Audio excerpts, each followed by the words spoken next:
Let's see if this is working. Let's check. Armchair, history, interactive. Live, we are live, that's right. Cool, cool, cool. All right, Liberty Mutual. How do we get rid of ads? Because I am just so tired of seeing these ads. I want it off. I want it gone. Get rid of those ads. They're just obnoxious. Okay. Let's post the dev stream. Where is it? There we go. How are you guys? We'll start with a little conversation, see how everyone's doing. I'll pop out the chat. I'll move us over. Move this over here. We'll move you guys over on the other monitor. Hey Goobs, how are you? Okay. Yeah, so the timing's a little bit awkward. We're on a Tuesday evening, so I don't know how many people are going to be joining us today, but that's okay. I will leave this stream on, so even if we don't get a ton of people today, people can watch this after it's done uploading. There's a couple things I want to talk about today. The first thing is it's less of a question, it's more of a statement. And that is, I think we're going to change the game's art style just a little bit.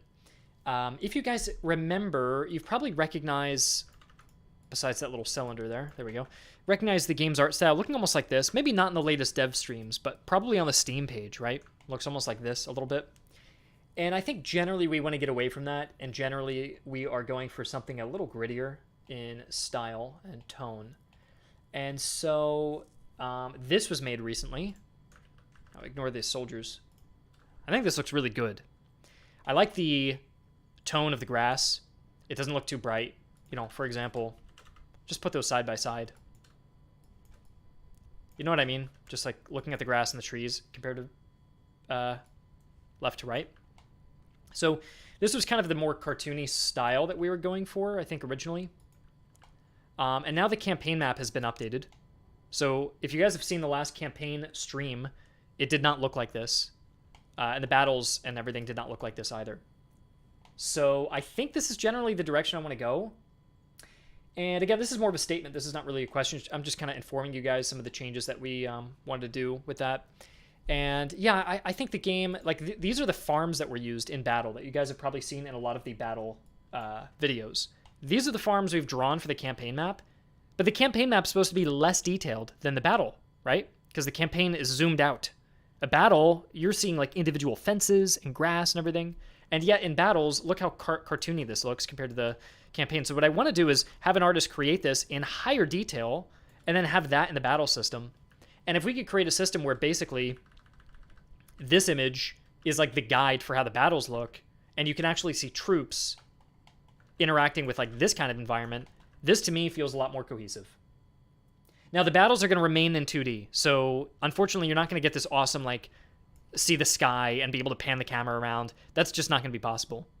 But this kind of style generally, with this detail and the texturing and the coloring, is just more in line with what I want to go with. That's about it in terms of the battle artistic style. By the way, the purpose of this town is this is where you're going to be buying goods from now on. So instead of the current system, which looks more like this, where you walk into a town, these were placeholder images or buttons, just ignore those. But before you would walk into a town, you'd have 3 resource buttons, and then you can click trade or recruit, and then you just see a trade screen appear or recruitment screen. This just did not look good, and it was just unfinished, and it was left unfinished, and I didn't know what I wanted to do with it. So I decided it'd be cooler if you could walk into a town and physically see the buildings, and they could have labels over them when it's done. It's just not done yet. You know, it would say something like this. This way you know it's clickable, right? Like the interactive parts would be like this.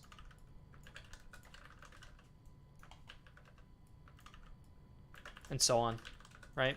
So now you walk into a town and you can actually click on the building and then it'll do a panel.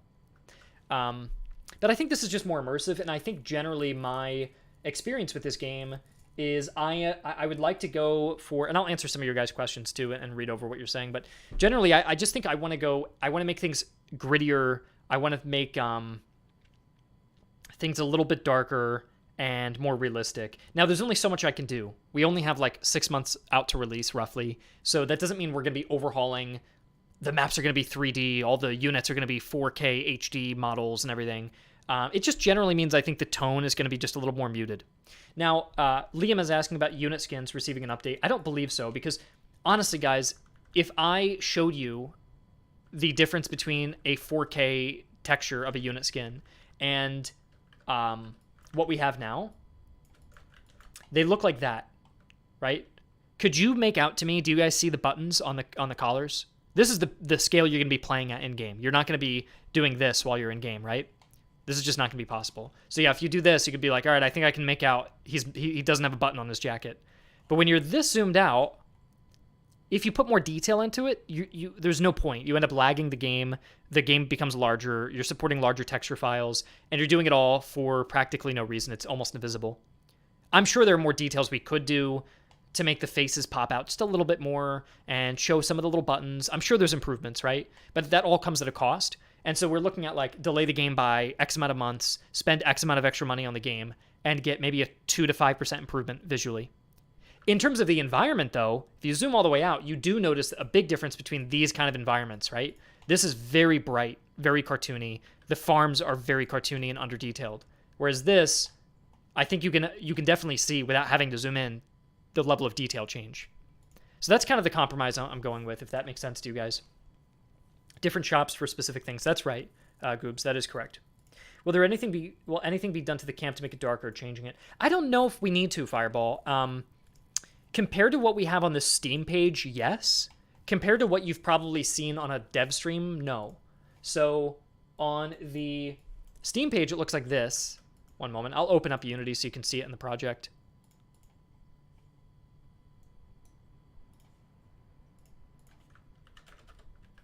Like that. And then where could I show? Here, I'll just open it up on Unity and you guys can see.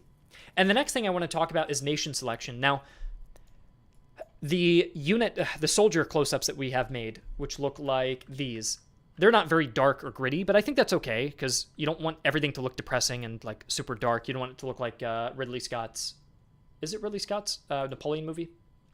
Yeah, that's not good. You don't want to go for that, in my opinion at least. And so I'll open up Unity here.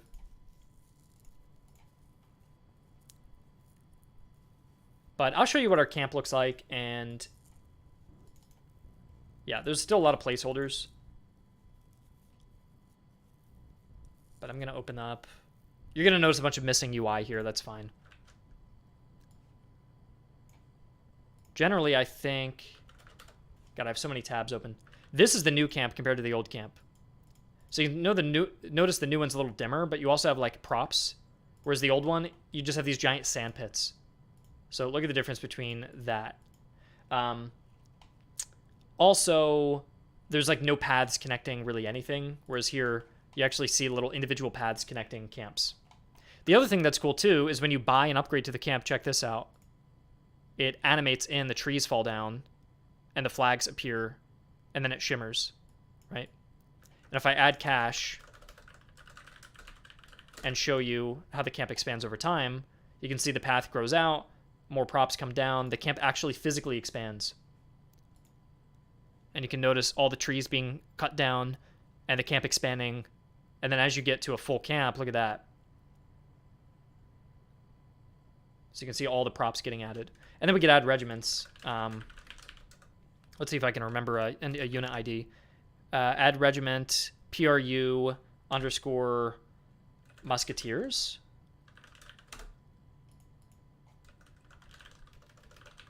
Did I do that right?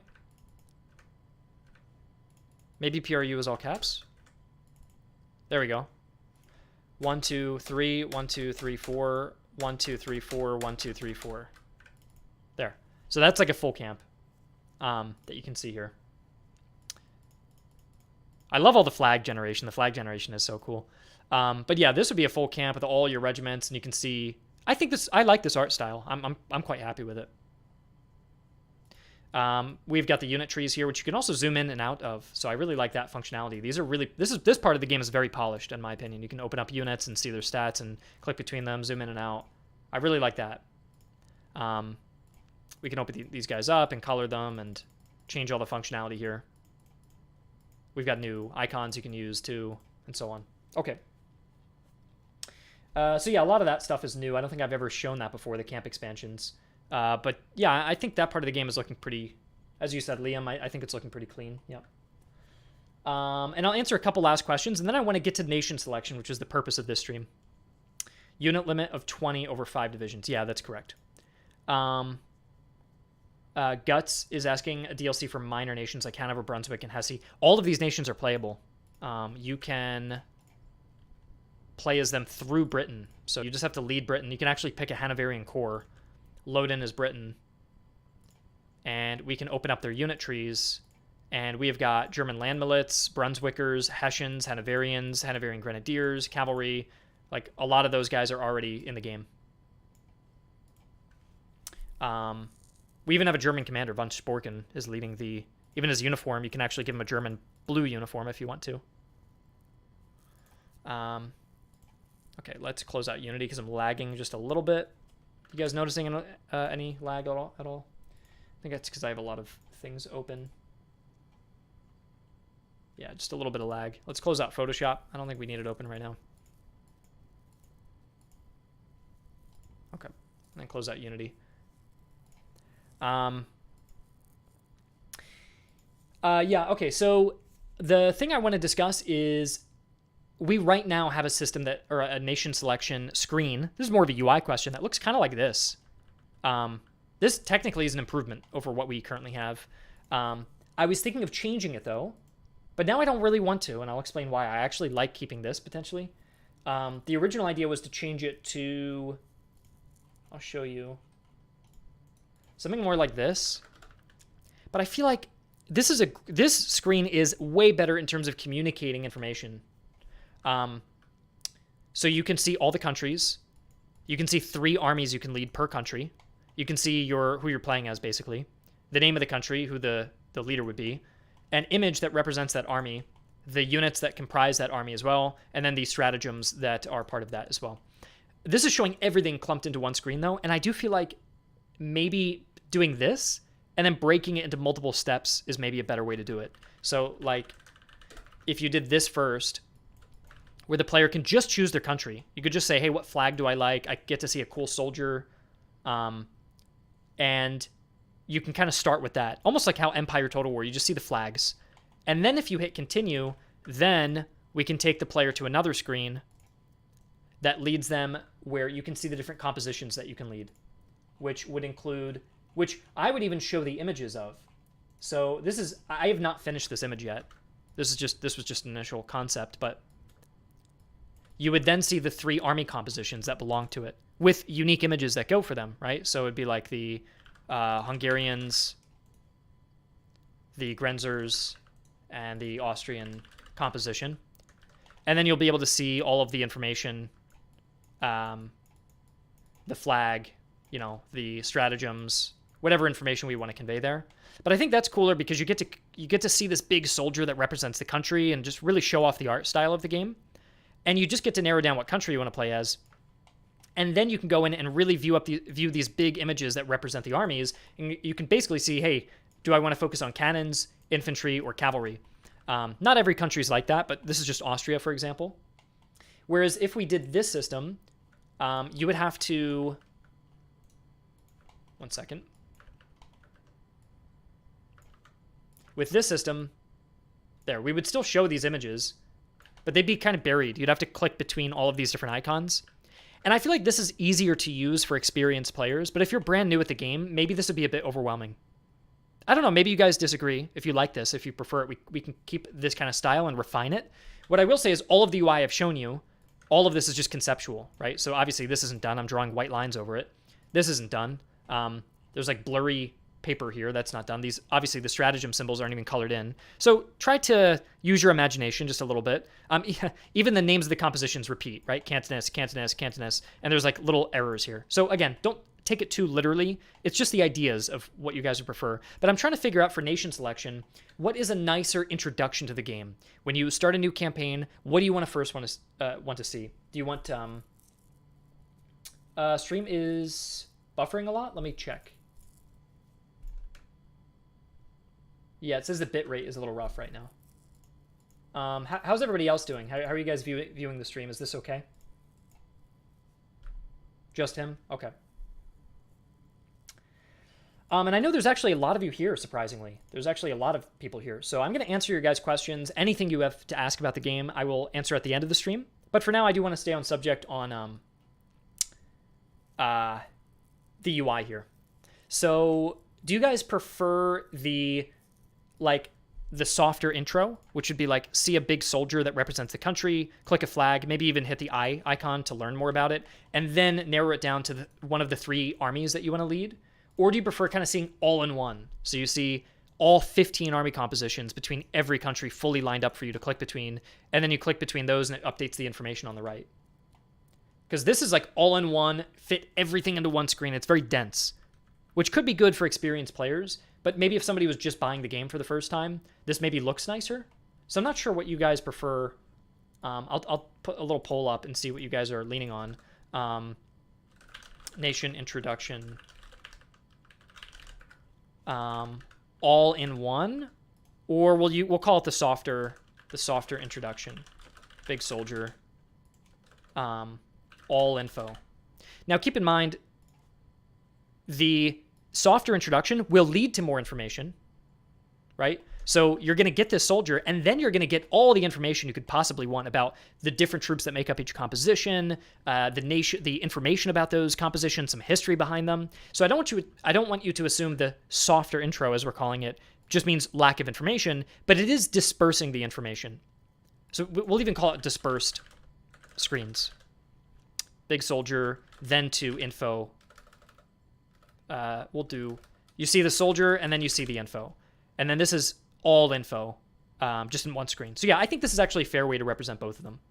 So you guys let me know what you're preferring. Maybe you like, if as a strategy player, maybe you're like, hey, this doesn't intimidate me at all. I want to see everything in one. Or maybe you're like, hey, I want to show off the art style a bit more. I like just choosing my country, narrow it down, slowly present that information to me over time. Because I could go either way. I just kind of want to see what you guys...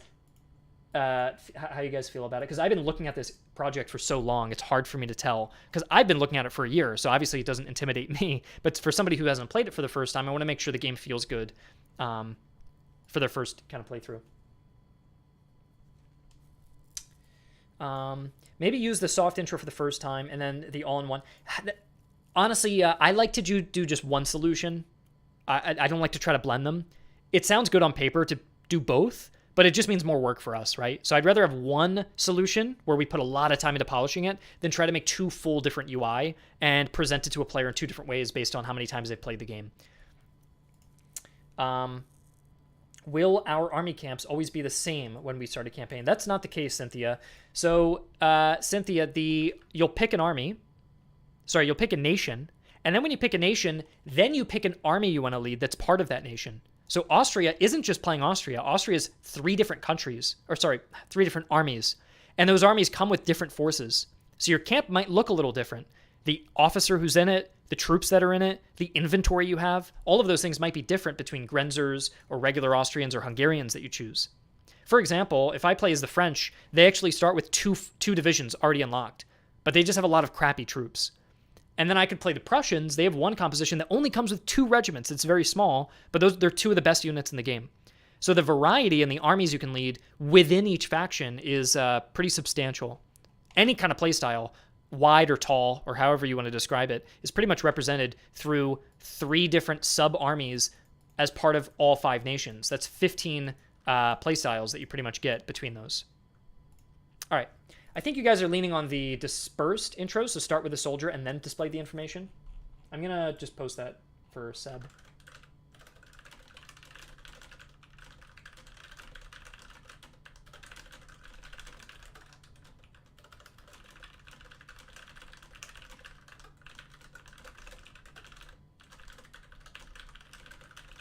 Cool. All right, I just noted that.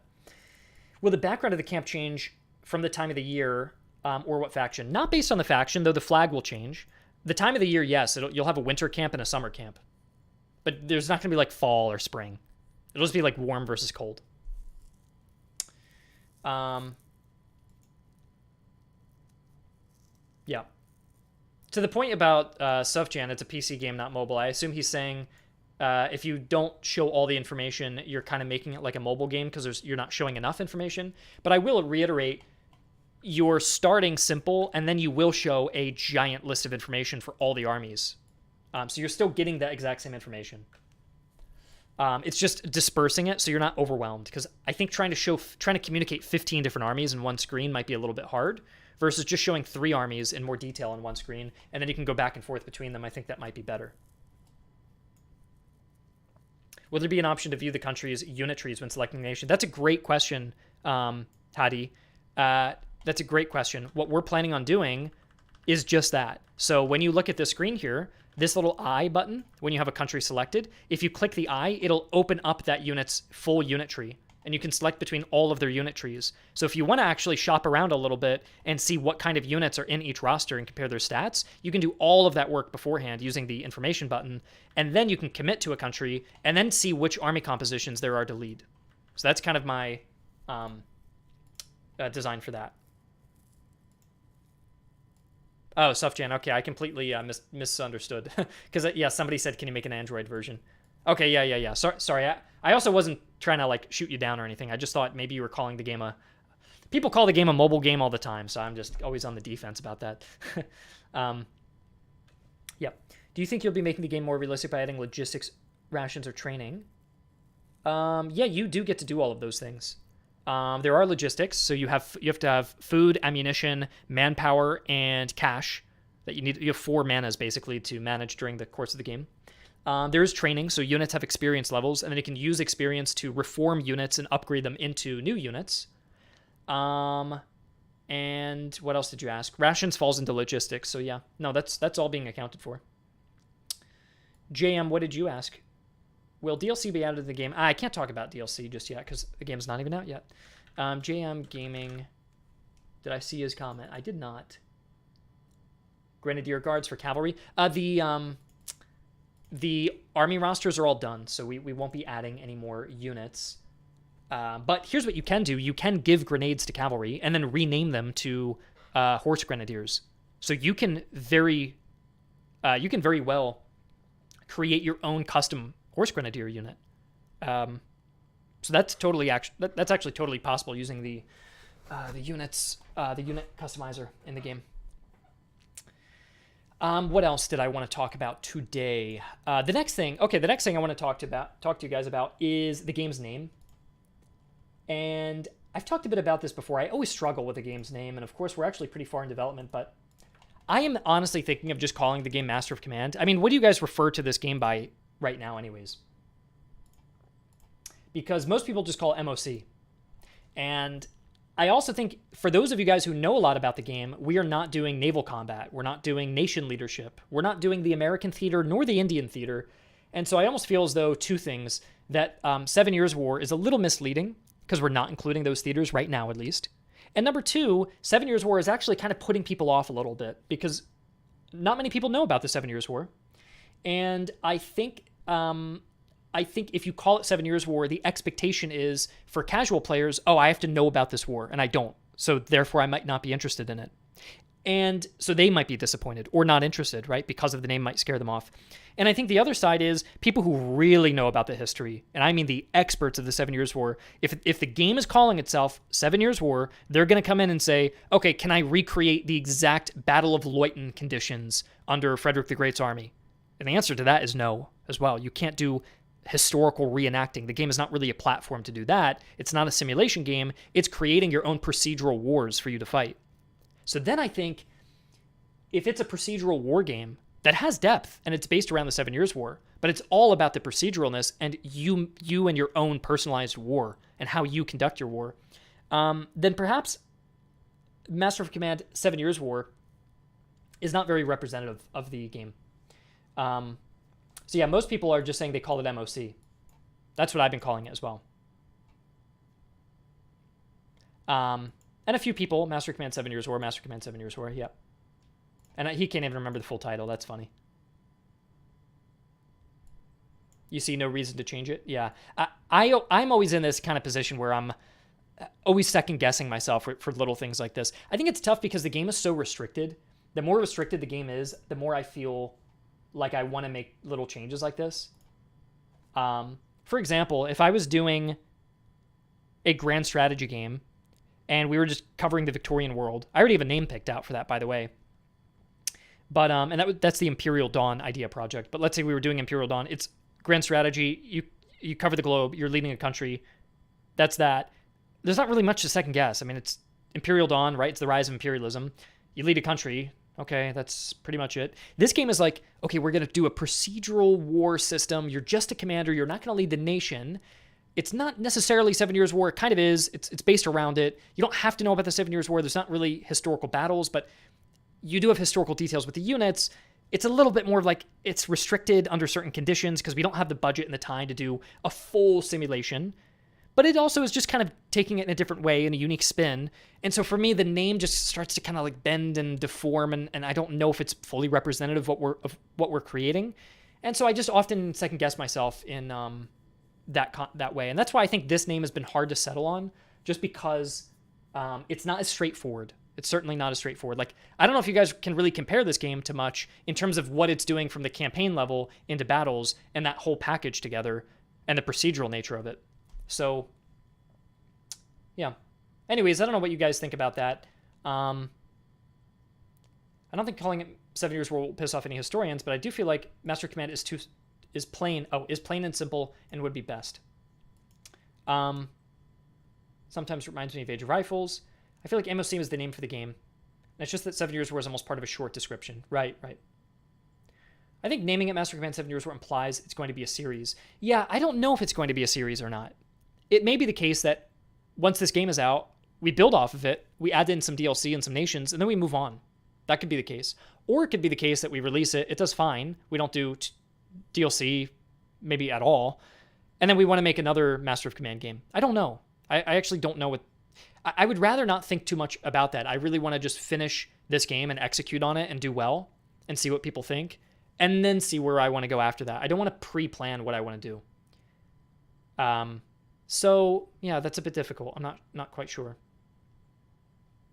Thing is, Matt, I know for sure I would not do MOC Spanish Succession, because I think as a separate game, because that's just even more niche. And I think we're already in this kind of niche space where people are dismissing the game because they don't know a lot about the time period, and I really don't want to push us even more into that niche territory, where Spanish Succession is even more niche than 7 Years War. I probably won't even make a YouTube video on Spanish Succession because of how niche it would be. 7 Years War, I do plan on doing a documentary on that and releasing the documentary when the game comes out. And I do think it'll get an okay amount of views, so yeah. But anyways, those are kind of the three things I want to talk about. The art style is changing a bit. We're changing the nation selection screen, which I think you guys mostly agree with my new direction for it. And yeah, how do you guys generally feel about the game title? So simplify to just Master of Command, or retain Master of Command 7 Years War. I'm abbreviating it because I can't fit in the full title here. I mean, I could just do... There, that lets me put in the full thing. You guys tell me what you prefer. And don't let my bias or what I've said convince you in any way. You tell me genuinely what you think sounds more appealing for what this game is. Yeah. I think both titles have merit. I think the 7 Years War helps to let you know what time period it's in. I think that is helpful. But I also think I really don't want people, if the game is called 7 Years War and you can't do historical battle reenactments, I'm a little bit, Ultimate General Civil War, when you go into that game's story mode or that campaign, their campaign is literally just a series of historical Civil War battles. That is the entire game. Our game is not focused on historical battles very much at all. It's primarily focused on procedural campaigns, which I wouldn't even mind adding countries like Poland or Sweden if people wanted them to, even if they weren't participants in the 7 Years' War, just because people want to play with them. I would be okay with that, and I think that kind of opens us up a little bit. So yeah, I don't know. I could go either way with it. What I don't want to do is I don't want to add a new subtitle. Either, in my opinion, it's either keep it or reduce it. If we do yet another subtitle, we'd be on the third name change. We already did Prussian Glory, then 7 Years' War. And if I did it again, it would really come off as a pretty big lack of confidence, which I don't like. Whereas simplifying, it doesn't really show a lack of confidence. It's just like, hey, we're broadening the game out a little bit. And you don't have to teach people a new name. You know, I've already had to say, hey, it's Prussian Glory. Hey, it's 7 Years' War. Hey, it's this. But if you just reduce the title, people are just going to keep calling it what they have been calling it, Master of Command. So, yeah, I don't know. I could really go either way on it. Jaden says, MOC doesn't imply any base in history, which could be a downside. Yeah, that's fair. I'm struggling because I don't want to underestimate my audience. I don't want to say, hey, people are too stupid to know what the 7 Years' War is, so we have to remove it out of the title. If people know roughly what that is and it makes them think of the 1700s, then I think that's good enough for me. Someone's saying, historical games always want to be historically accurate, but if everything was perfectly accurate, then it would be a documentary and not a game. Yeah, I just don't want to give people the impression that this game is going to be like Ultimate General Civil War, because it follows the same naming convention, Ultimate General Civil War, Master of Command, 7 Years' War, and that because it follows the same naming convention, the game is just basically a string of historical battles. But that's not at all what the game is. So I just want to make sure that's the case. And if you think people are not that are going to be not that stupid to, for lack of a better term, but you know they're going to understand quickly when they see pictures of the game that it's not just a rehash of what Ultimate General is, then I think we can keep it the way it is. I think I'm just fearful in terms of a mass market and trying to show it to a lot of people. I don't want them to immediately think the game is something that it's not. That's maybe my only worry.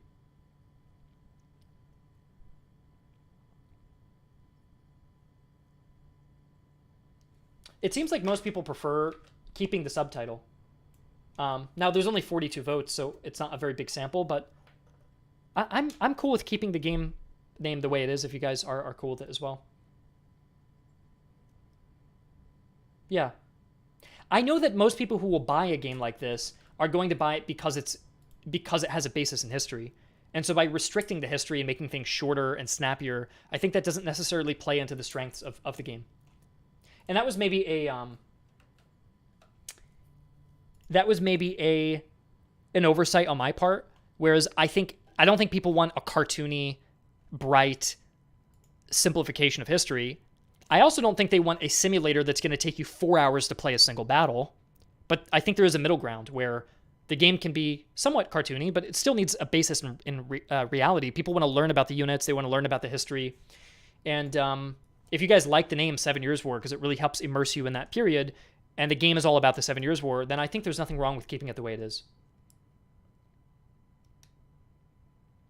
One thing I will end on, though, is Fire and Maneuver had nothing to do with the Victorian period, but everyone knew it was a Victorian game, right?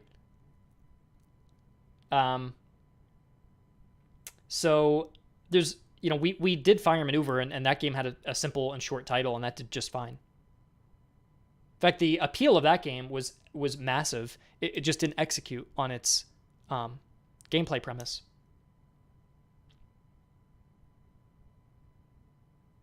Yeah. So, I don't know. I've had conversations with publishers who ask me, they're like, oh, you're going to make people feel stupid because I don't even know what the 7 Years' War is. What is even this game? And then I think to myself, oh God, am I building something that's so niche that only like my little audience is going to know what it is, and it's not going to appeal at all to people who just want a good game about leading an army? So that's my only maybe reservation. The more optimistic way of looking at it, though, is people feeling like, oh, I don't know what the 7 Years' War is. Okay, let me look it up. Oh, that's cool. Okay, yeah, I want to learn more about it. That's the more optimistic way of looking at it. The more pessimistic way is seeing 7 Years' War going, I don't know what that is. Okay, I move on. Next game. So, yeah. Just something to think about. I'm sure the conversation will continue when the stream is uploaded in the comments, and you guys can let me know your thoughts.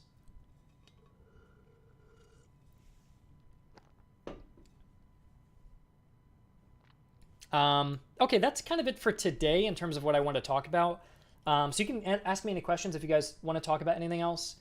I don't want to answer questions about like what game will I do next, like this, do a Company of Heroes game. That's kind of irrelevant to what I want to talk about.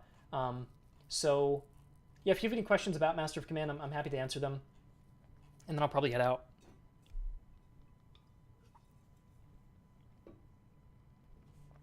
Mr. Quag, I don't want to do multiplayer because you have to do network code, and so you're talking about adding on a lot of development time and a lot of strain and testing. And one reason Fire Maneuver failed was because we tried to bite off more than we could chew. And I don't want this game to have the same result as Fire Maneuver. I don't think a lot of people want that result either. So I am going to not do multiplayer for this particular title so that we can focus. I'd rather focus all that time in making a really good AI. And then maybe for a future game, we can do multiplayer. In terms of the price, I was thinking $25 has been the price in my head that I've been really liking. I feel like 30 is feeling like it'd be too premium, and that's not what this game is. That being said, Ultimate General Civil War is a $30 game, and we're gonna have more factions, more nations, and more items and everything, more units. But I do think it would be nice to price it at like a nice 25, and they could even launch with a sale, with a little sale, bringing it down to $19.99, which is nice and flat. I feel like saying, hey, game's $20. Okay, not bad. But if you're like, $30, all right, let me save up for that or wait for a sale. 30. Once it hits 30, I feel like your mind starts to put it into a different category. But when it's in that $20 to $25 range with sales and everything, it feels a bit more acceptable.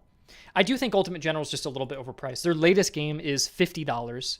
So if we put ourselves at 25, I think we're pretty competitively priced. Where it's like, oh, I could get Ultimate General, or oh, Master of Command's half the price. So I think maybe that's good.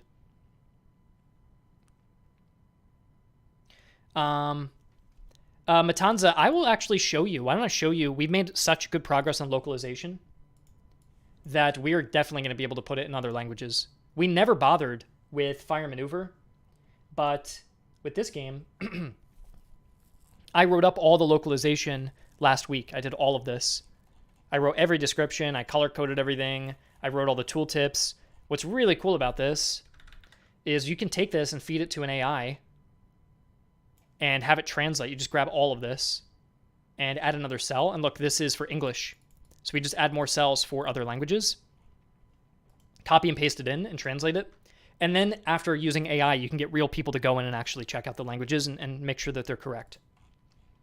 But if we already have this done in November and we've got 6 months left, I'm very confident in being able to translate into other languages. This took me forever, by the way. I would at least like to think that if the game is well made, people will play regardless of the time period. Yeah, that's fair, Stool. I would like to think that too. I'm hoping that's the case. Yeah, it's been tough, guys, because I've just been... It's been difficult. I've been second-guessing myself a lot, and I'm just really hoping... You know what worries me is just I see a lot of similar games releasing that are doing really, really poor in sales, and I don't have very high expectations to make a ton of money from the game, but I really want to cover the investment I put in and to be able to pay the people who worked on it a good like bonus for working on it. I would be completely fine if I did not see a single dollar from this game, which was the case for Fire Maneuver. I personally did not take a single dollar from it. I'd be okay in this case that if this game released, I didn't earn a single dollar again. I'd be fine with that. I just want to pay the people who are working on it, because everybody working on it, we're all underpaid. I don't pay myself at all to work on it. And the people who do, I'm just not able to give them a lot. So yeah, I think it's just really worrying seeing other games not perform that well, and it makes me feel unsure about things, but you can't overthink it.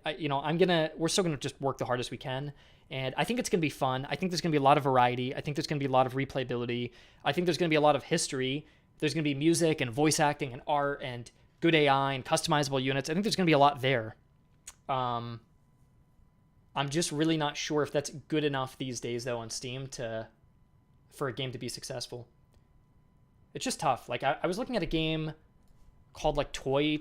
I mean, this game is not very comparable to mine. It's doing something very different. But you look at a game like this, Toy Tactics. This is like, look at the graphics; they're actually quite good.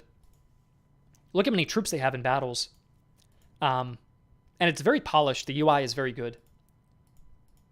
And they have these really satisfying like formation drawings you can do. It's a lot more cartoony, but yeah. And it only has 75 reviews, so that translates to $20,000. And this game probably cost like $100,000 or $200,000 to produce at a lower end scale, assuming these are small developers. If it's a larger development team, it may have cost like $300,000 to make, I think, at this level of polish.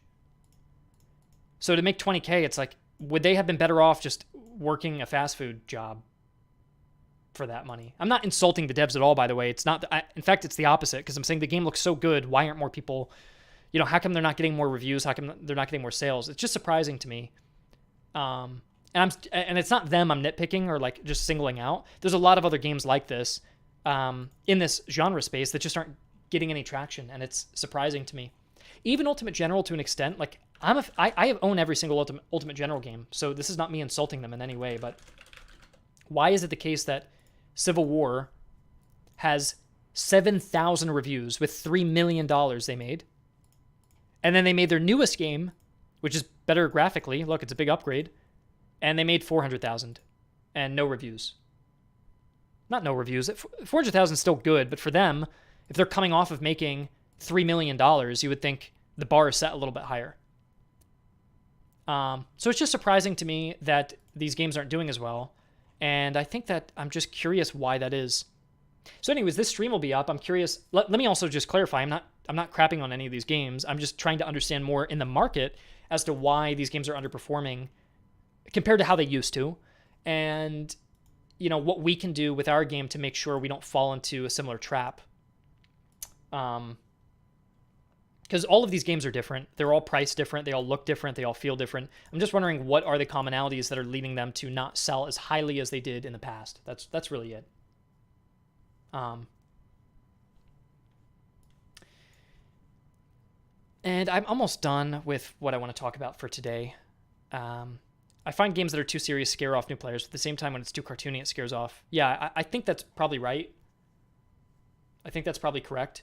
I've been seeing some games that look like simulators that are very dense, and the UI looks a little rough, and you're like almost scared off by it. Like 7 Years War. There was a game just called 7 Years War. This game scares me off because I look at this and I go, oh crap, this is like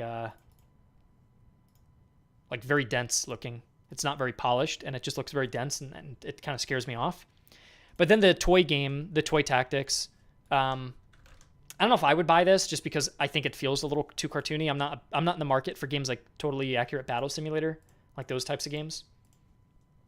But I am in the market for games like this. I did buy Ultimate General in 2017 when it came out. So almost a decade ago, I bought this immediately. This is like right up my alley. So yeah, I don't know. I'd be curious what you guys look for in games. And if you guys want to think on it, you can also leave it in the comments when the stream is live. I'm going to leave it up, and it's not going to get unlisted. Yeah. Let me jump to answer some comments. What is Aaron posting? This little horn, a sad horn. Will there be different music in game depending on villages or where you're marching? Yeah. So Fireball, yes and no. We do have a dynamic music system. I'll actually preview it. I'll show you what it looks like. We have stemmed music, so it's broken into 3 different stems, and it'll change the intensity of the song based on the context. So I'll show you how that works while I answer some other questions. People don't have the attention span anymore. I don't think that's right. I don't really think that's... I don't like to dismiss it and say all games don't do well because people don't have an attention span.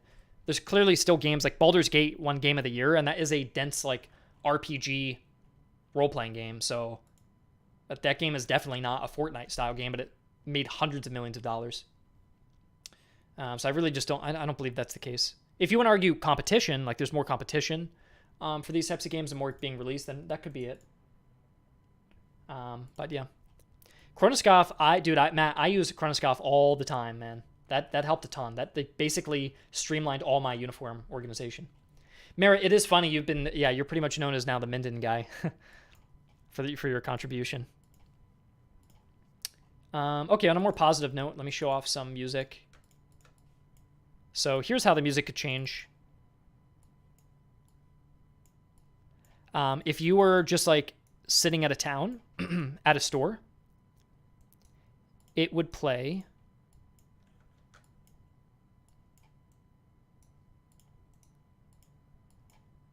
this.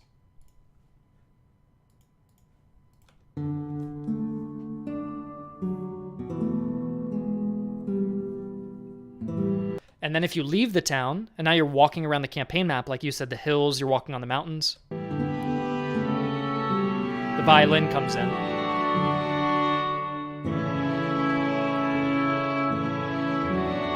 And then if an army is spotted while you're on the campaign map, an army comes after you.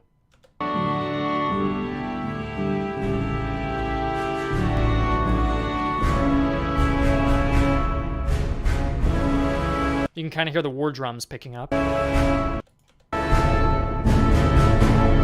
And if that army, if you run away from that army,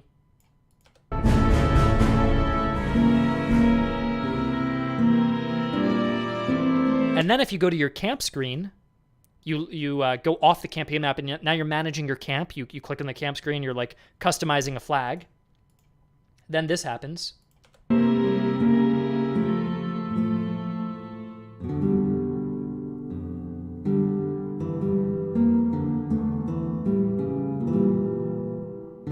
Okay, so I think you guys see the point, right?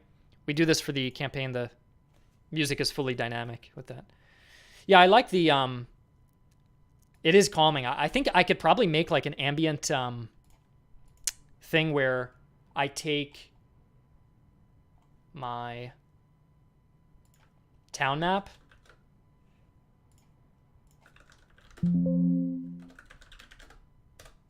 I bet you could put this over some nice like ambient music and upload this on YouTube as like a relaxing, have some like birds chirping and stuff.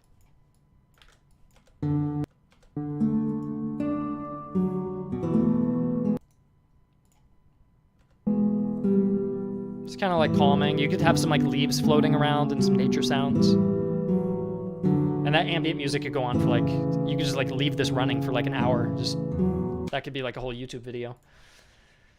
So I think that'll be kind of cool. But I'm really liking how the music came out. Your dad would fall asleep from the game's music. Well, listen, Goobs, when you go into a battle, I'll show you what that sounds like. If you want to wake him up. Here you go.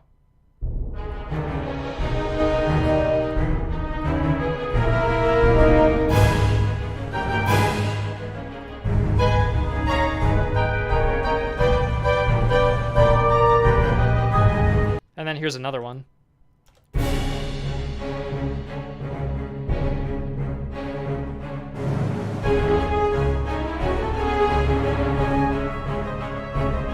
That one's very similar to Empire Total War, which actually I hope it's not bad. I did that on purpose because I wanted people who played Empire over 10 years ago now to feel like, oh shit, it's like Empire again. Like I remember playing that when I was younger, and I get that experience again. So we really try to. This song in particular is like a deep reference to like the Empire Total War music. So yeah.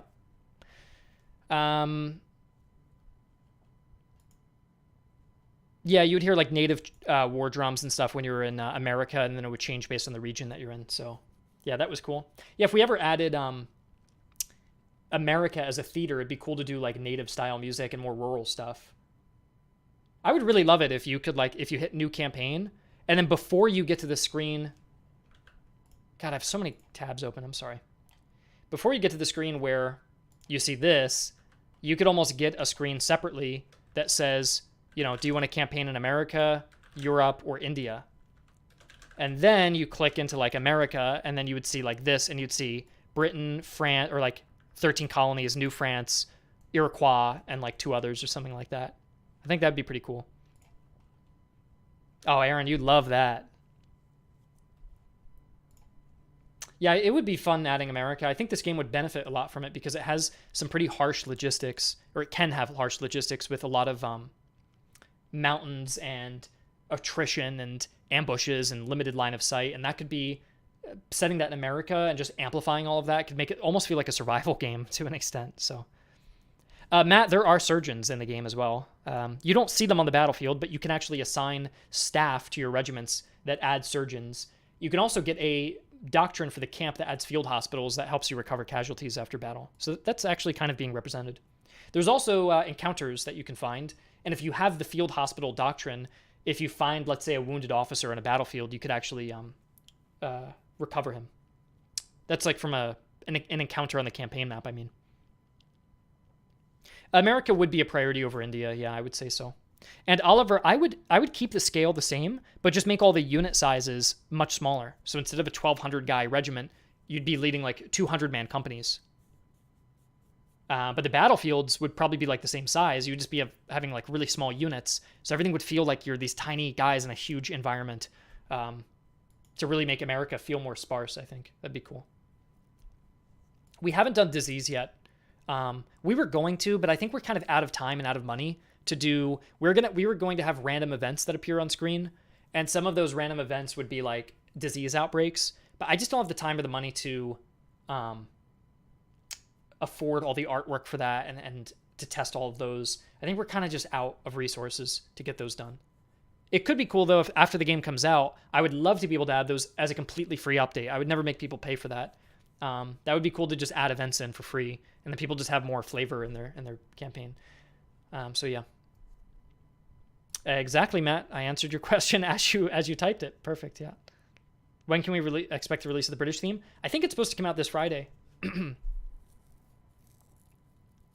Is there any chance you might be a quantity capture buy, like an Ultimate General? What do you mean by that? You seem to buy an item for a regiment. Okay, you're saying like buy like 1,300 rifles versus 1,400 rifles. I think for now I just want to keep them as items because there's a lot to manage. In Ultimate General, you just buy a gun, right?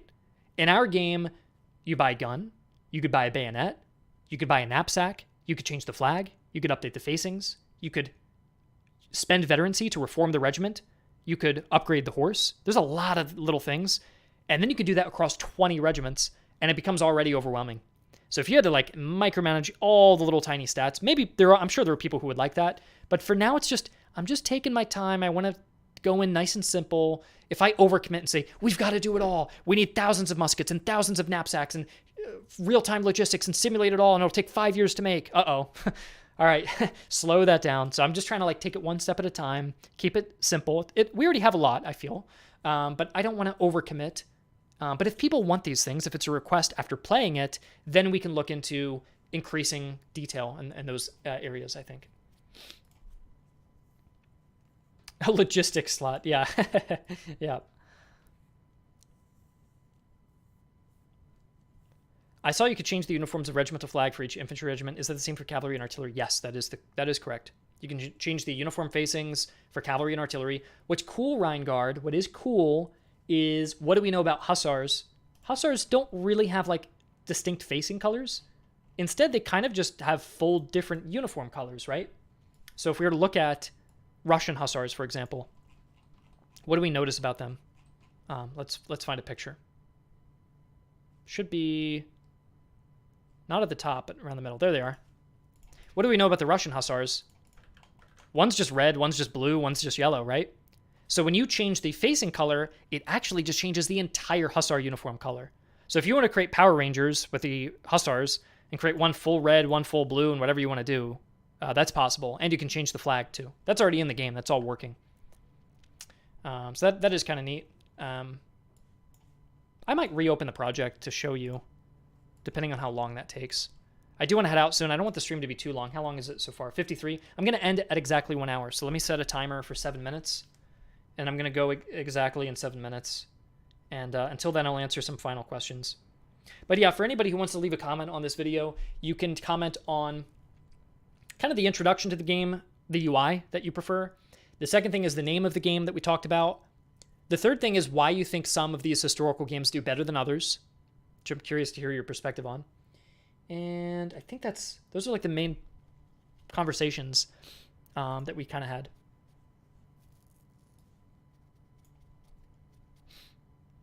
Yeah, the Hussar Megazord, that's so funny. Well, here, look. I can create something like that if you want. Cavalry can dismount. Jaden, you can dismount any cavalry. And you can you can equip it with whatever you want. If you want to give cavalry carbines and then give them buckshot, you've essentially created shotguns, and then you could give them agile horses and have them run up really close to to the enemy and shoot them with shotguns and run away. So that's all possible. You can do that if you wanted to. I could show you all of this, just so you know I'm not making it up.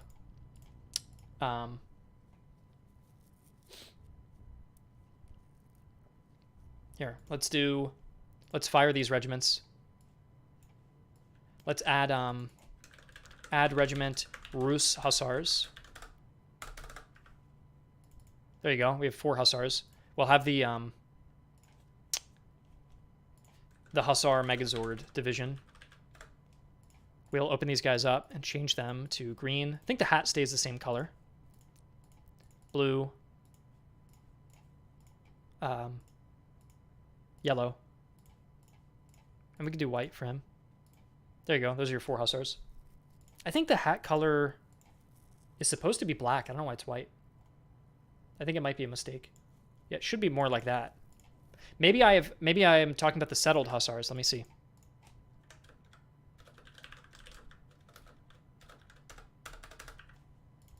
Ah, yeah, look, the settled Hussars have the black hat.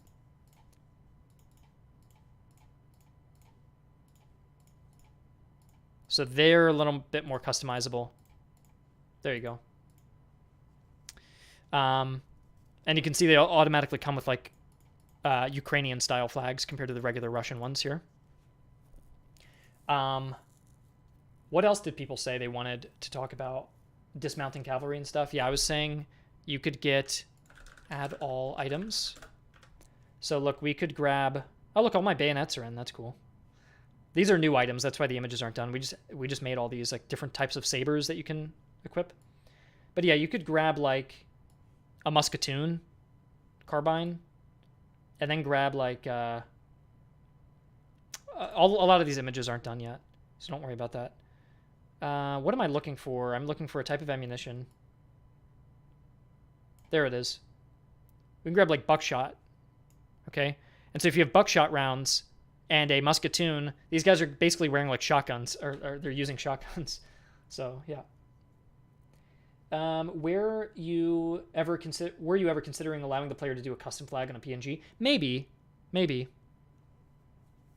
We're considering it. Do you see a bear? Yeah, there are little mascots, so you can add a brown bear. The Russians can add a brown bear to the as a regimental mascot.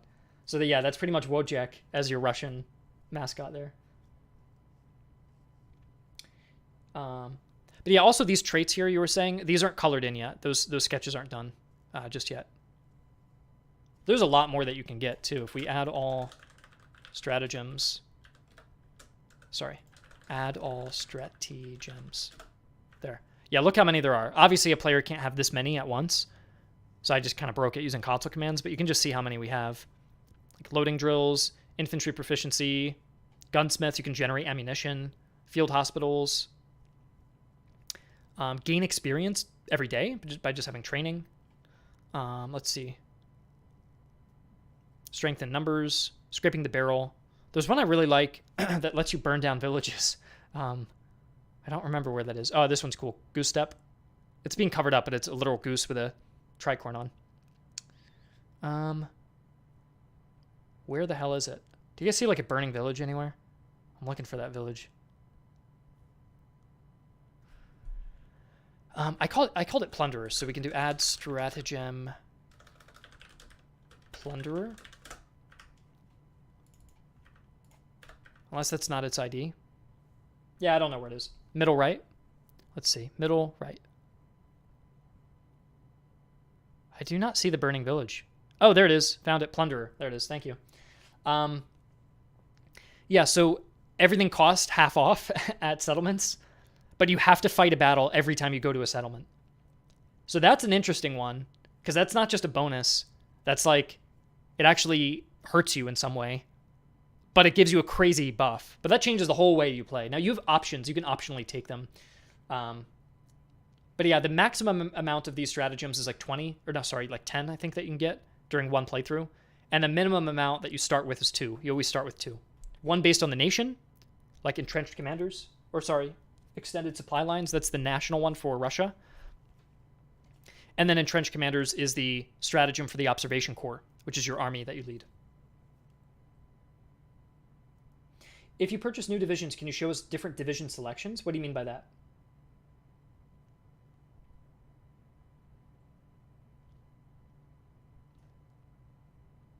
What will the British theme be? If you'd like to hear the British theme, I'll give you a preview.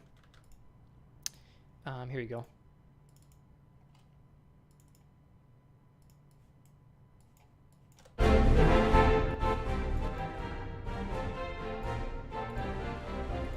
Can you change the horse coats?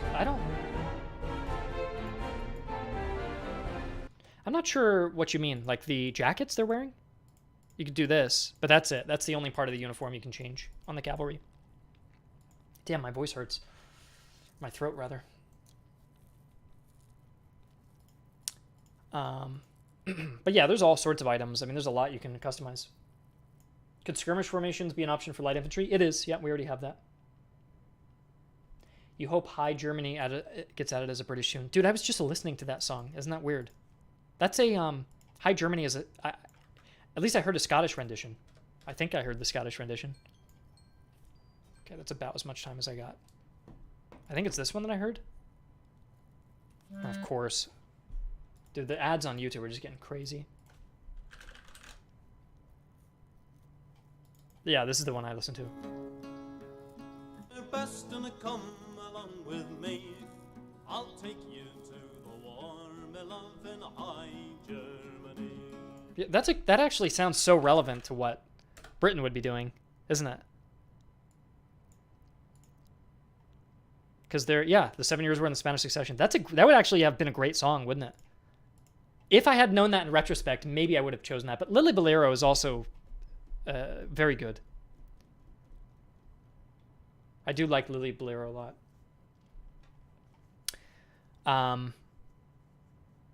What else? Yeah, we only have one theme for each country, so it was hard to pick. The French one I do really like as well. What do different horses do? Yeah, different speed strengths. You can see here. I'll show you some different horses. So like Holsteiner horses give you more endurance for the cavalry. Polish horses give you move speed and charge damage, kind of like the winged hussars. That was my little reference there. Ukrainian horses are into charge damage, but low melee damage. So my idea there is like Cossacks hit really hard, but they're less professional cavalry. So the horses just aren't good in prolonged combat, but they hit really hard. We have Hanoverian horses that give you a little less move speed. They're a little slower, but they give you more melee damage because, I don't know, the troops may be a little more professional. And Frisian horses.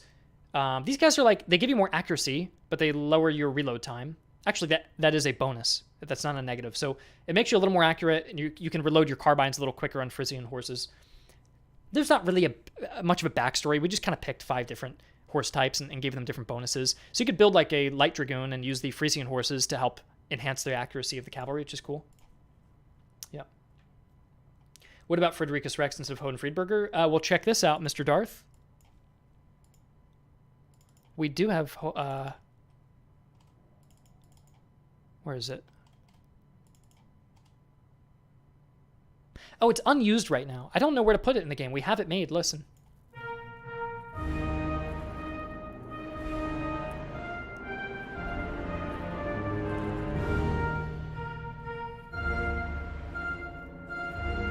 I'm just not sure where to put this in the game right now. We'll find a place for it. I'm just not sure. Vilgar, the idea of the horses that help with accuracy and reload speed is that they're sturdier, they're more disciplined. If you've ever ridden a horse, I remember my first time riding a horse, it immediately went into the bushes and just started eating shit. And I was trying to pull it away, and I'm rocking, I'm almost falling off the horse, and it's like running through the bushes. I was like, this is a disaster. So the idea, I guess, with this horse is like, it's calmer, it has a better temperament. You can fire a weapon on horseback without scaring it as easily. As you know, there's some horses, if you fire weapons and they're not war horses, they're just going to immediately panic, right? So I think the idea there is it's a sturdier horse. You can fire better on horseback, and that's kind of the backstory behind that. The victory theme is the vibe. The only thing is, terribly, is I already have a victory theme for Prussia, which is this one.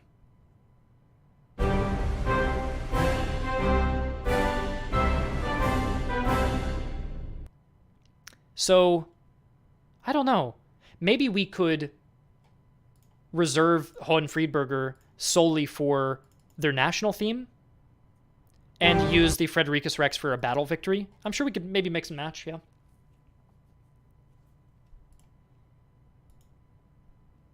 Merit, that's not a bad idea. If you complete a full army, perhaps. Yeah. I thought the reload buff is like the horse is taking it personally. Yeah. How often do you ride horses? Never. I've ridden horse like twice.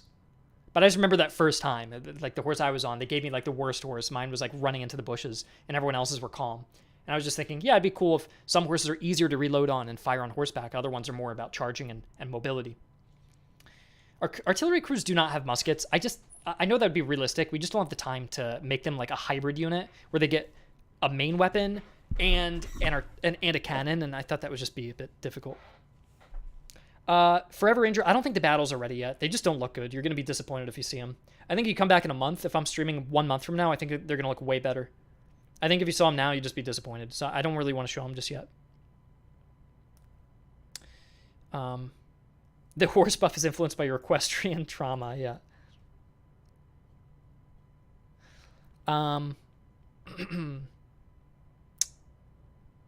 What did I also want to talk about? There's one last thing I want to talk about. Oh, okay, last thing I want to get your guys' opinion on. Last thing I want to get your opinion on is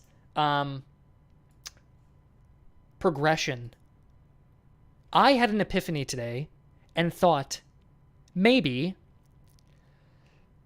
we don't do a progression system at all outside of the game. So originally I was thinking you would have a level for each country, like level 1 through 10. And the more you play as Prussia, the more you level it up. And every time you level up Prussia, for example, by just like playing the campaign more and more, you would unlock more elite units that would be added to the reward pool. That is to say, when you take regions in game, you actually get little rewards of like elite regiments that get added. And if you level up, there are more types of units that could become rewards. So the more you play as Prussia, the more variety and interesting units can become rewards for taking regions. But I just thought maybe you don't have to level up. Maybe all of those elite units are already just thrown in to the unit pool. And also with the army compositions, I thought with the army compositions, maybe the Hungarians, the Grenzers, the Austrians, all of the army compositions, maybe they're all unlocked at the start, and you don't have to complete challenges to unlock them either. I do personally like progression systems. I like to feel like I'm unlocking things. I think that's fun. I'm just a bit worried about making the game too gamey. And I want... I want to make sure when you guys play the game, you're not frustrated by content being held from you. So do you guys have any thoughts about progression? Do you want to keep it the way it is where you can level up your country and unlock compositions through challenges? Or do you think all the army compositions should be unlocked from the start and all the units should be unlocked and you just play? I think all playing styles and trees should be unlocked in the beginning. Only unlocked as elite units. Yeah, we could go... I could mix and match as well. We could keep the... God, okay, I'll be right back. My throat is killing me. And I know I'm going to have a sore throat after this. I'm going to get water. You guys think about it. Basically, the options are... nation leveling. Every time you level up, unlock an elite unit, which is added to the recruitable pool of units to a campaign. So basically, it's a new type of unit you can have every time you level up. Players can level 1 through 10. The other option, or the other thing we were considering as well, in addition to that, were unlockable compositions through challenges. Every time you complete a challenge, a new army becomes unlocked for you to lead. Like, win the game as Austria and unlock the Hungarian army composition that comes with a unique stratagem that boosts charge damage, for example. So you can still play with Hungarians, but it just unlocks a dedicated Hungarian army that gives you a head start. It already has Hungarian units. It already has a bonus to charge damage. It just plays into that playstyle. And those could be unlockable, or we could just give them to the player from the start. The other thing to consider while I go is that we could just give them all to the player, but if you beat the game with them, it adds a little check mark, and you get an achievement. And if you win the game as all 3 of those compositions in any order you want to, you get a big achievement called Russian Master, for example, because you beat the game with all 3 Russian compositions. Or we make it so these are locked, and you need to beat the game once with this one to get that, and then beat the game this to get that, and then you get the Master achievement. So it's kind of like, do you make the player go in order and have something to keep unlocking and trying to do new challenges? Or do you just give them all to the player and then let the challenge be collecting the achievements? I don't know. So those are like the 2 forms of progression. We could eliminate both of them from the game and just give the player everything. Or we could keep one or the other. Or none, I don't know. But you guys can think about it. Let me go get a drink and write out your idea. And I'll read your ideas out when I'm back. Or your opinions, I mean.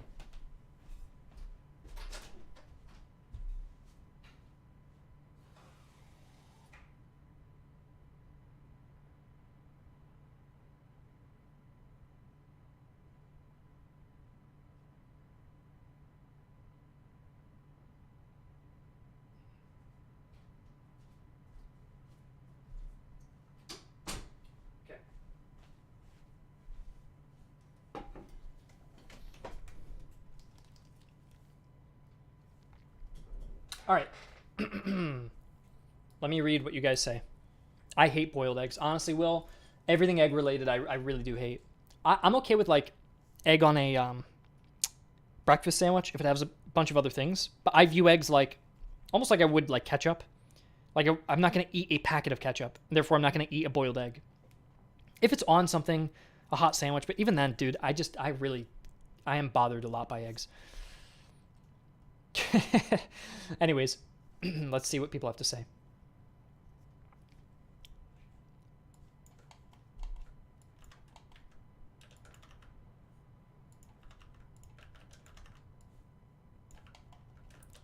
Quack says, I love progression. Makes replaying the game feel rewarding besides the gameplay. I think optional challenges give players new freedoms, Hadi says. I'm just collecting your feedback. I'm going to present this to the developers tomorrow.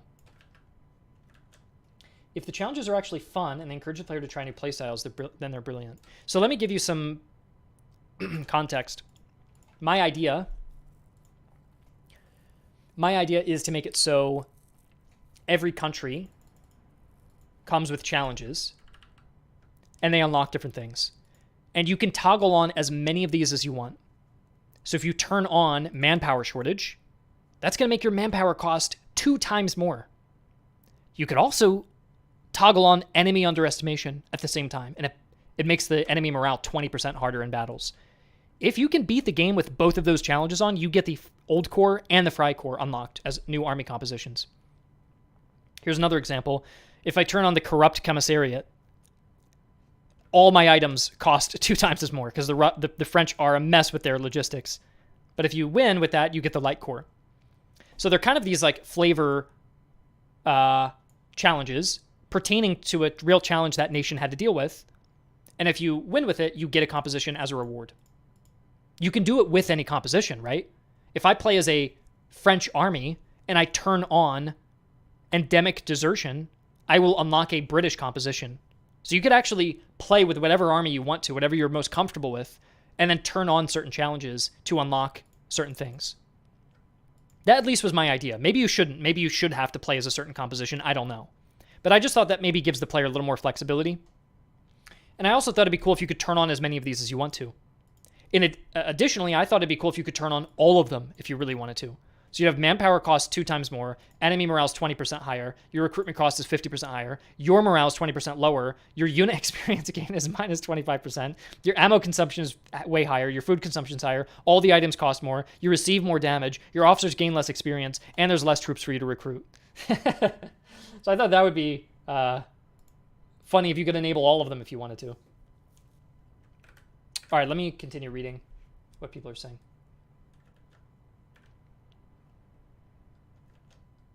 I don't like the challenges, but maybe through points, someone says. Another person says, so you can play whatever army from your country, and then unlock the ability to make a custom start with a pool of starting units. The whole custom thing we're considering, we just don't have time for right now, so I'll put a pin in that. All units unlocked have to work for army composition. I'm not sure what you mean. Will generally says to keep progression. Forever Angel is saying that he personally likes to unlock the option to unlock specialty units or elites seen later, rather than having them immediately available. Deep Space says, I think compositions should be something to unlock, but must not be unlocked with a challenge too similar to the comp itself. Using a lot of cavalry to unlock a cav comp wouldn't be good. Yeah, I agree. I was originally going to do that, and you can see here I went against it. I was originally going to say use cavalry to unlock Cossacks, but now you're tired of playing cavalry. So now you have to like overcome a logistics collapse that the Russians would have faced in order to bring in a new Russian composition. That was my idea. Toxic says progression, but an achievement system of unlocking certain bonuses would be great too. Ryan says full idea. Make elites unlockable and have army comp as check marks, which is implying, and if you're saying they're check marks, implying all comps start unlocked. That's, I assume, the implication of what you're saying there. See, the challenges might be too much because what if people don't like playing Austria or don't like grinding games? Yeah, I know. I could see that. You don't have to play as Austria to unlock certain things, which would be nice. But yeah, I can understand if people don't like grinding, it could maybe be annoying. Don't think this is my area, but the first option sounds more appealing. Which, Merritt, you're going to have to repeat because I'm just not sure what the first option is anymore. So you'll have to repeat and I can screenshot. Vilgard says, the challenges would be cool, but instead of army comps, you unlock the elite units through getting achievements related to the unit's history. That's a little bit intense. I'll keep that written down, but I don't think we have time for that. It's a fun idea, but yeah.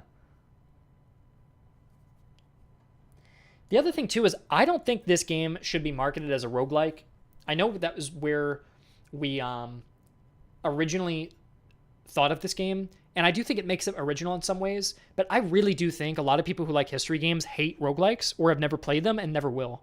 And I am very afraid of leaning into roguelike gameplay. I think it's fine if somebody turns on Iron Man mode, does not save, and advances through procedurally generated campaigns to fight their war. That is basically a roguelike experience. And if a person opts into that, I'm cool with it. But I don't think the default way to play should be like a roguelike. Because I think most people who like history games don't like that.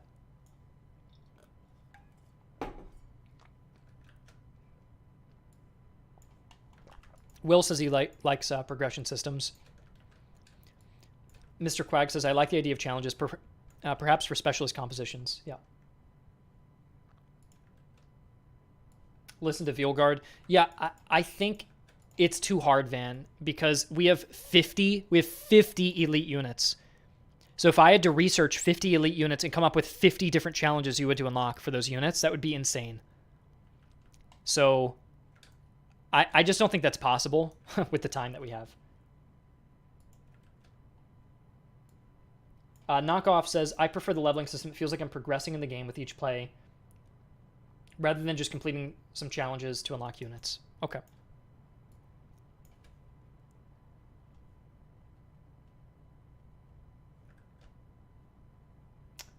Why not have a career mode like Shogun? Yeah, I think what you're saying is pretty much what we were originally going to do. Like, you level up from 1 to 10, and you'll have a rank, and you'll, like, rise up the ranks, and then get more elite units added to the unit pool.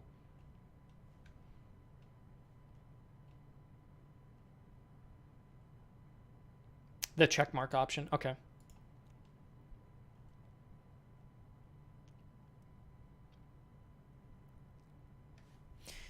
So you guys generally prefer... We'll do a couple polls.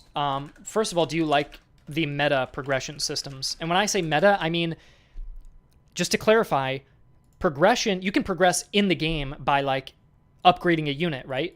But that's not what we're talking about. Meta progression, we mean, like, outside of this campaign, you're increasing the rank of your nation or being promoted outside of it or unlocking new armies. That's what I mean. So do you like that idea of meta progression? Yes or no?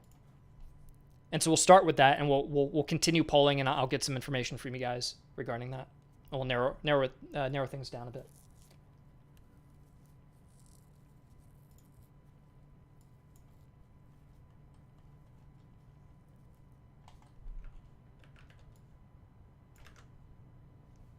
And how many people do we have here? Like 40? We got 38. Okay, that's not bad. So we're probably going to expect like 20 votes, which is not a very big sample size. But yeah, if everybody can vote, that would be good because there's not too many people here. So the more votes, the better.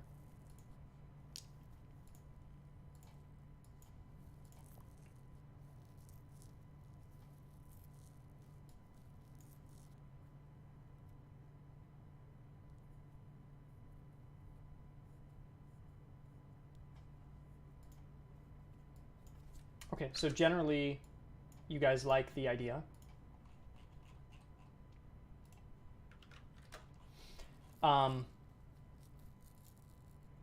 And secondarily, here are my thoughts. Here's the current design of the progression system. You guys tell me how you want. Here, I'll write it all out, and you guys tell me how you want to do it. So, faction leveling, composition, challenges. Those are basically the two forms of progression. Nations.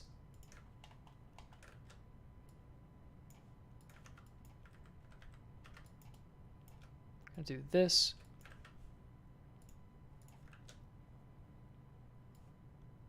And then we're gonna do this. So here, nations start at level 1. You receive promotions from leveling up while playing. The more you play, the more you promote. When you promote, between playthroughs, you receive the following rewards. So you get the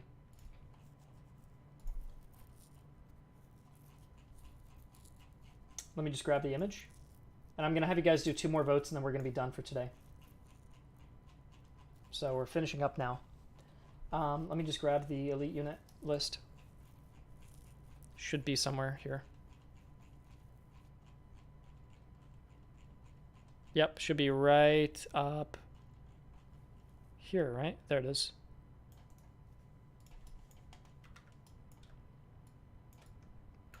So like if you're level 1, level 2, etc. Right? That's that system. The alternative, that's option A. The alternative to that is all elite units are available from the start and can be recruited into your army as a reward for taking a region. They do not have to be unlocked externally. Yeah, simple as that. So basically, the more you play, the more of these units get added into the pool for you to recruit from. And that'll happen between playthroughs. It's not like you get promoted during a playthrough. You could end your playthrough and you're a level 4, and you keep your level 4, and you can go into the next playthrough, and now you're level 7, and so on. That's how that works, okay?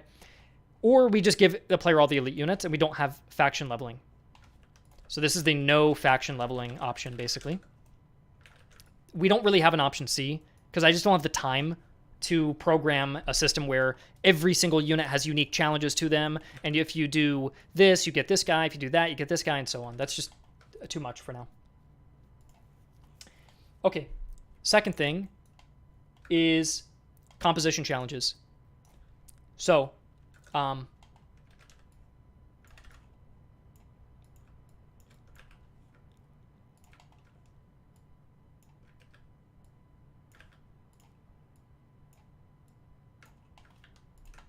nations only start with 1 army you can lead.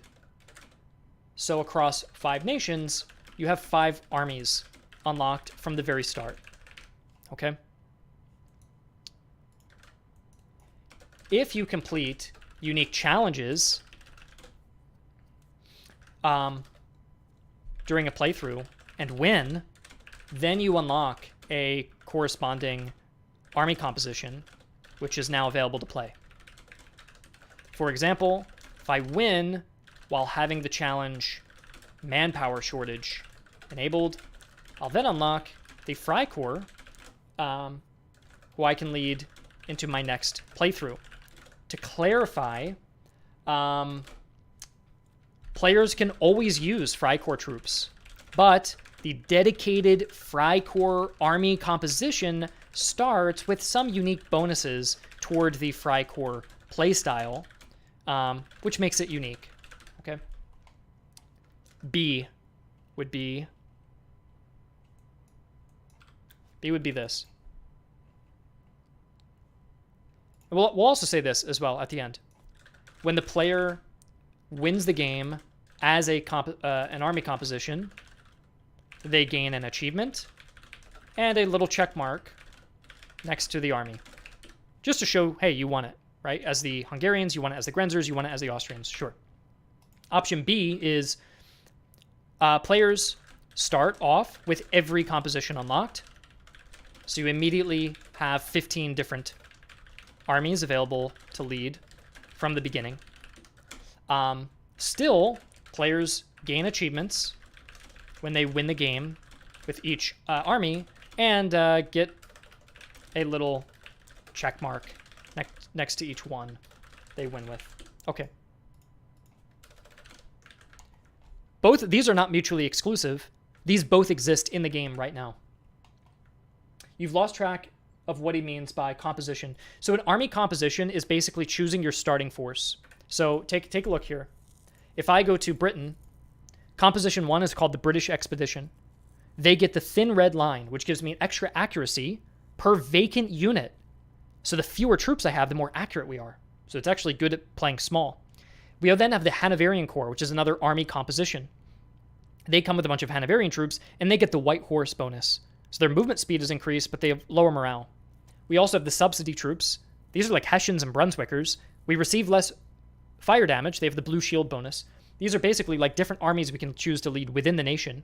For Prussia, you have the Cantonists, the Freikorps, and the Old Corps. And they all have unique bonuses and unique starting troops that they come with. So for example, as well, Freikorps has von Kleist. If we start a campaign with von Kleist,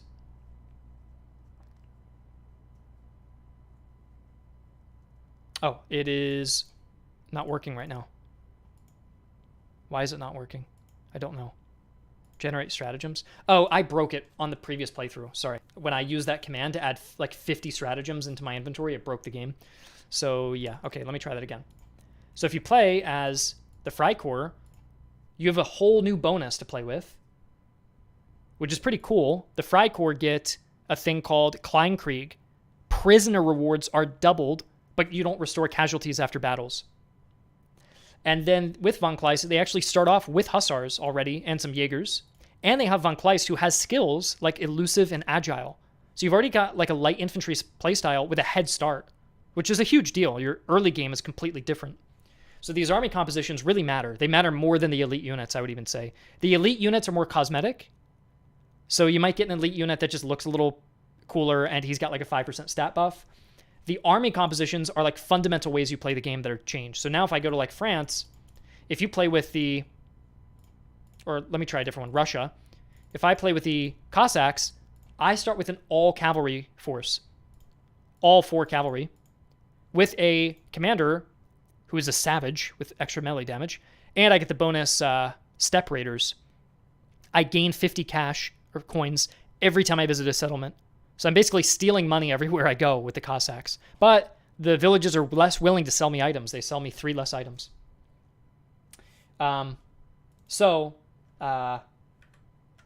Yeah, the compositions matter a lot. They're a very big part of the game, I would say. More so than the elite units. The elite units are cool. They add flavor. They're really cool historically. But the army composition is like how you begin the game, basically. Okay, so option A is for the faction leveling. Do the faction leveling, and every time you level up, gain new elite units that you can recruit from. B is have the elite units from the start. So I'm going to poll you guys with faction leveling. Do you want A, have it in, or B, not having it. Yeah.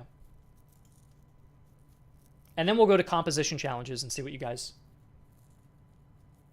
So faction level, if we don't have faction levels in, it would mean you have all the elite units from the start. Whereas if you do have faction levels, you have to work toward those elite units that get added. That's the idea. So B is to omit it. You still have elite units. They're still in the game. You just start off with them unlocked. That's the idea there.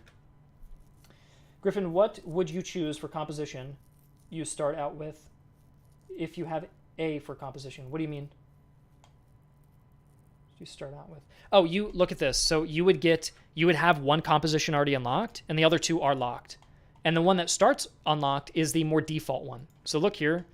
See how like the Cantonist levies, you can play as them? You'd have to unlock the Fry Corps and the Old Corps. And they're a little bit different.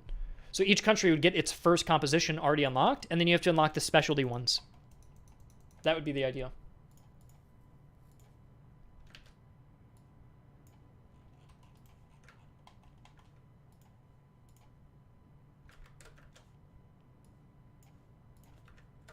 Okay, now we move on to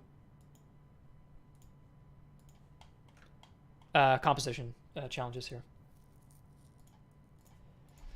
So composition challenges. A is to yes, have the challenges, tie to new compositions. Or B, all comps start unlocked. So let me know what you guys prefer here as well. Honestly, for me, it depends if there is a base comp for all. Ryan, all of the nations start with like a base level composition that's pretty standard. They don't have any negatives. They just get one small buff. They get some basic units. It's kind of like vanilla. And then the other two are more specialty. So for the Austrians, you start with the Crownland recruits, who are mainly just Austrian recruits, and an artillery piece, which is cool. And you get one little bonus, which is just some extra artillery range. But the Hungarian Vanguard, which is an unlockable army composition currently, that one starts with cavalry, receives a charge buff if you play as it, but it has a negative toward reload speed. So now you have to kind of work around that, and your troops aren't as good at reloading, and that's like a new restriction, but you also get really good charge damage. So at the army compositions, the specialty ones push you into a specific playstyle if you want to use those. And then the vanilla ones you start the game with, and they don't force you really in too much of a direction.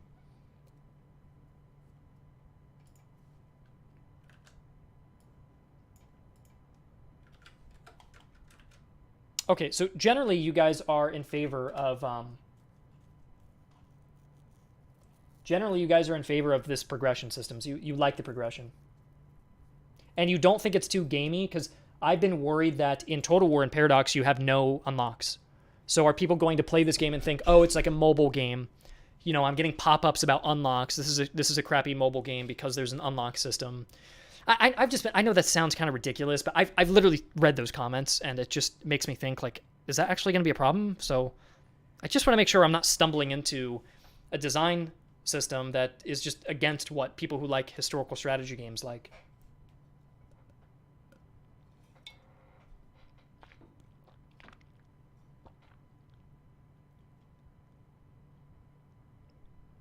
For the leveling system, is it like StarCraft where you get a buff for having a higher level? No, you don't. Having a higher level just gives you access to more elite units to recruit from.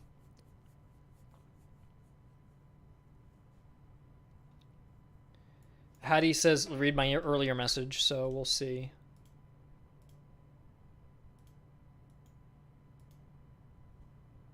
I fear that blocking army compositions behind challenges will scare off more casual players.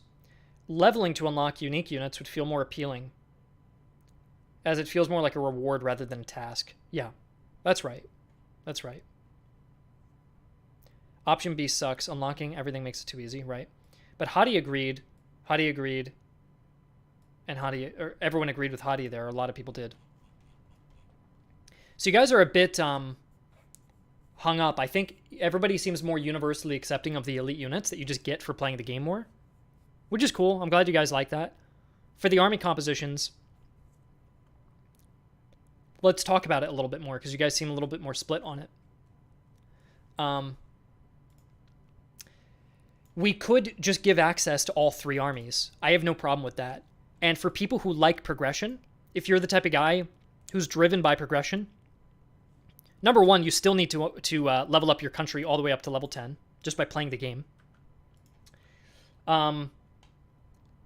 And secondly, you still get a little check mark when you complete the game with each army. So if you are a completionist and you're driven by progression, you still need to check all of them off, and then you'll get a special little animation that says you've become an Austrian master because you've won with all 3 armies. And you wouldn't need to use any challenges. That being said, I still want the challenge system in the game. If you think the game's too easy, it'd be fun to be able to turn on challenges and make it much more difficult. But yeah, perhaps that could be the way to go. Why not unlock army compositions with levels? I guess we could. We could do that too. We could tie it all together to just your faction level and just do it all in one.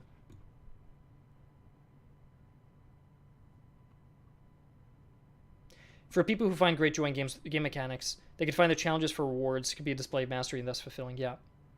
Perhaps we could have an option to unlock, kind of how Total War Remaster is an option to unlock all the nations manually. I don't really like when games do that. I kind of just want to commit to one or the other, personally.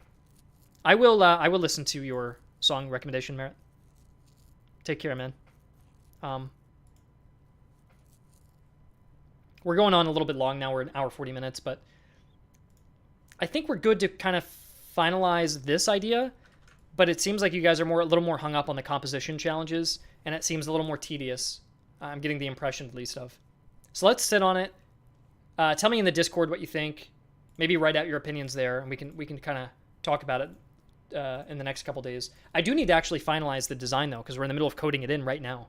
So we kind of have to, there's a little bit of a rush on it. So if you could give feedback on that, that would be nice. There's the Discord link.